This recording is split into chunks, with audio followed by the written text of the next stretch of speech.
Temperature over here is 30 degrees centigrade and time is around 32 minutes past 7 o'clock in the evening. Good morning to you. Happy Sunday to you and Mike back to you. Whiskey 5 Delta Lima So this Juliet is how I Hotel. left it last night before I went to My bed. first floor balcony. Very good. We had Well, we have a beautiful day. The temperature you is get 28 basically degrees 4 Celsius. displays Blue, shiny streaming, blue sky.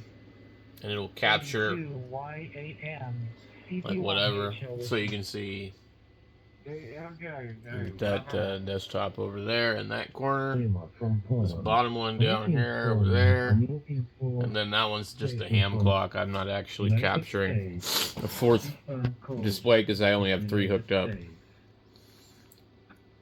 But OBS does have what they call virtual displays. But if you want like an actual display where you can move and tile things around, that's the way to do it. It really, all you need is a computer with 2 video cards, or enable the embedded graphics card if it has one, and then another video card with 2 outputs. The interesting thing that they do on most video cards, they won't give you more than 1 HDMI output on most of them, but they will give you more than 1 DVI on certain ones, and they'll give you more than 1 display part outputs. And usually what you end up having to do, like I'm doing, is I'm using the 2 video cards. They've got an HDMI off of both of them, so those 2 are TVs. But that monitor is DVI, so I'm running that off of the other card. So one card is actually, running 2 displays at once. And it just did it automatically. I didn't even have to screw around. Like, in certain versions of Linux, I had a really hard time to get my displays to work properly. So, but anyway, I got the 1000 hooked up, and I figured out that there's a, I guess it's a receive loop on the back of the radio, and if you turn the radio on like that, and you push RX, where it says antenna, the A will disappear. Well, that means it's using the RX port instead. And I don't know exactly how that is supposed to work. I'll have to read the manual, but it says in and out. And when I have it,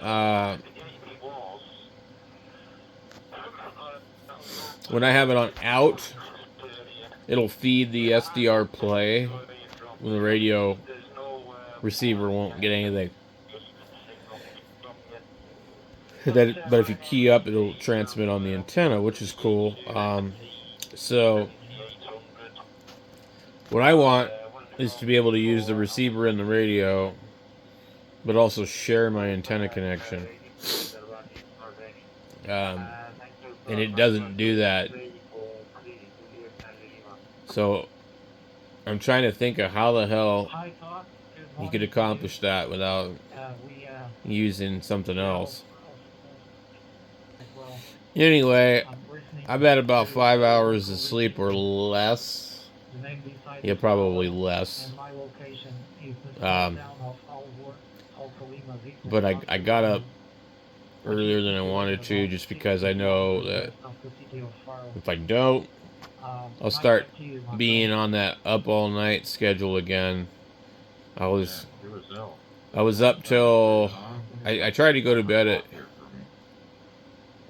10 o'clock, and that didn't work. And so I think I finally got to bed at about 1, and then got up at about an hour ago, 6. So it's 7. So anyway, let's take a look at the 20 meter band. Has been looking really, really good for some reason all the time.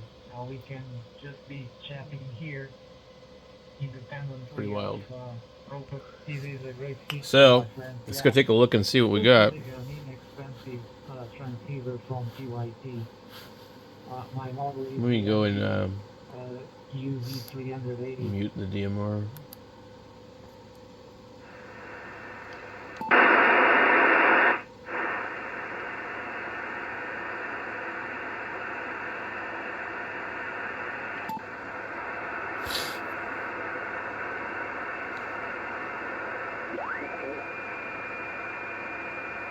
Heard something right there.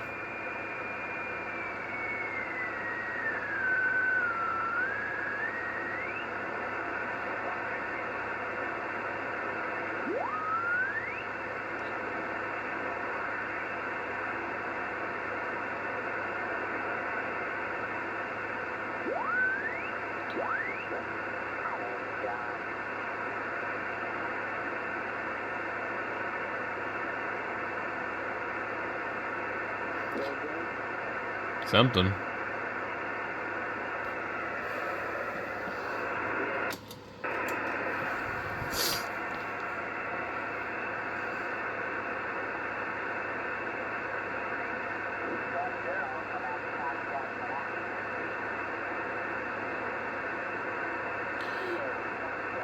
All really weak signals. Now, I don't really run any of the stuff on here. Or you can.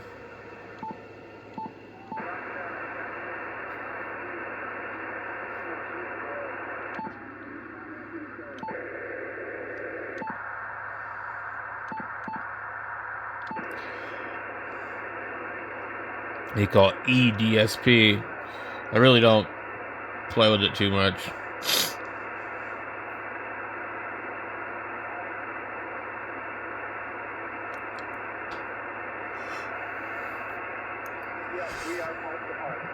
Park to park.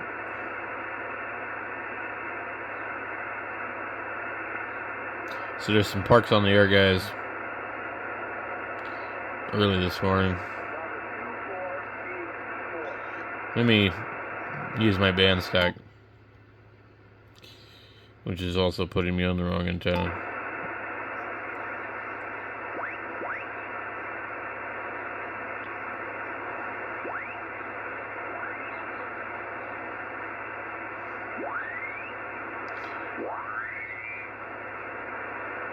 I like to leave it on the park to park, guys, because parks on the air, guys.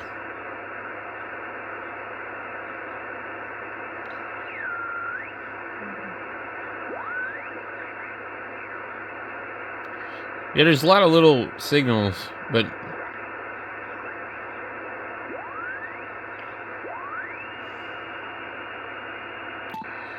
I imagine this band's probably pretty busy.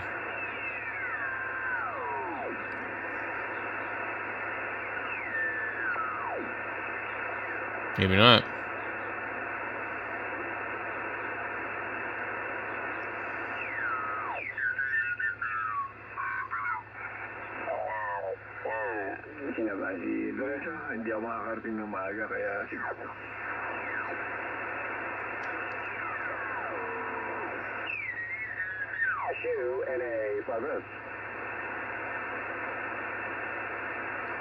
NA5SN7SU. Well, sorry that your trip took that unexpected turn there, Rocco. That's always a bummer when you got plans and something like illness.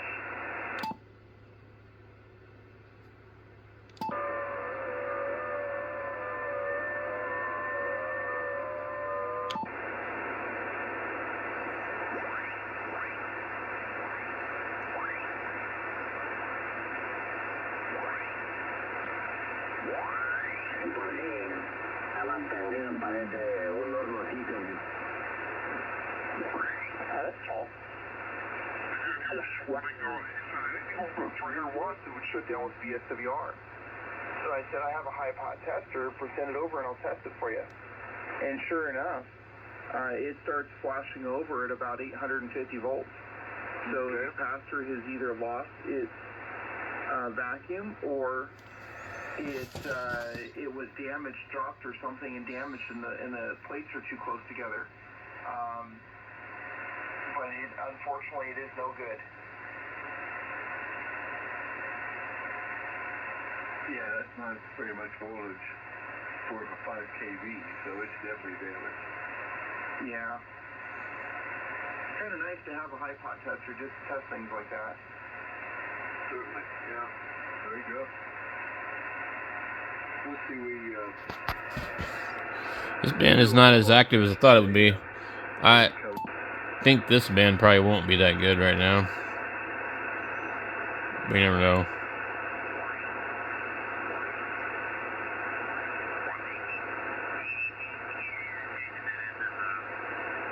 If you would have kept going north, you would have went through that, what I'm talking about, up to Aspen. It's 35.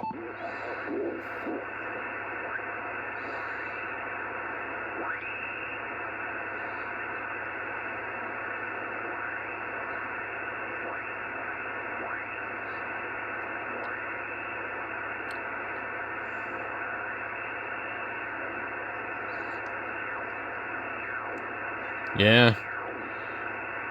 Just got to get up earlier.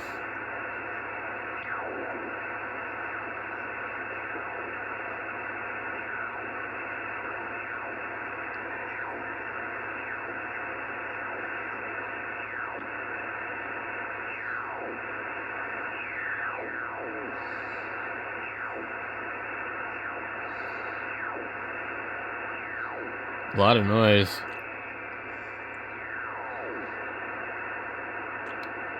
I don't think I have any kind of preamp on this.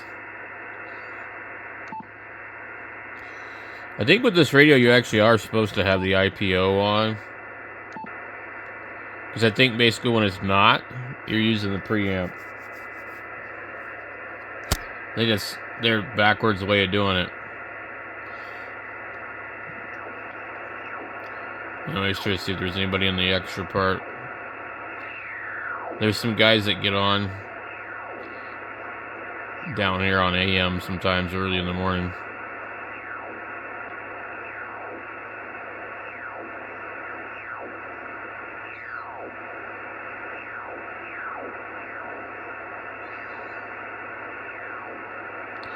Well, that's it, guys. That's the Ham Shack radio report for this morning.